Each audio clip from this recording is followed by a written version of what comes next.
Yawezekana unashindwa kutofautisha busha, henia pamoja na tezi dume. Sasa nitakuelezea dalili ambazo anaweza kuzipitia mtu mwenye henia, busha ama tezi dume. Dalili ya mtu mwenye henia, kwanza kabisa ni tumbo kuuma sana chini ya kitovu ama kuhisi dalili za kutapika mara kwa mara, na wakati wa baridi tumbo kuuma sana. Hizo ni dalili za henia ya utumbo ama henia ya tumbo.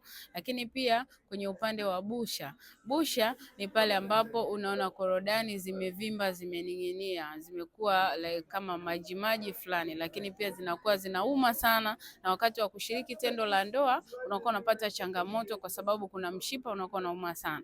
Lakini kwenye upande wa tezi dume iko juu ya kibofu cha mkojo. Kwa hiyo situation zote kwenye mfumo wa mkojo zinazokusumbua, kwa mfano kukojoa mara kwa mara nyakati za usiku, kushindwa kutoa mkojo wote, aidha umeenda washroom, umeenda umekojoa kidogo, umerudi, unahisi kurudi tena, manake hizo ni dalili za tezi dume, pamoja na kusikia maumivu ya kiuno pamoja na mgongo. Hiyo inaweza ikamtokea mwenye busha ama pia inaweza ikamtokea mwenye changamoto ya tezi dume. Hizo ni tofauti za hayo magonjwa matatu. Kwa hiyo usifananishe tezi dume na busha ama ni henia ama na henia, ni vitu vitatu tofauti. Natumai umejifunza kitu. Share hii video ndio ujifunze, lakini pia na kusihi kulinda afya, na pia kitu cha muhimu cha kuzingatia zaidi, tuna program nzuri ambayo inaweza ikakusaidia kutibu changamoto yako bila upasuaji na ukarudi katika mfumo wako wa kawaida.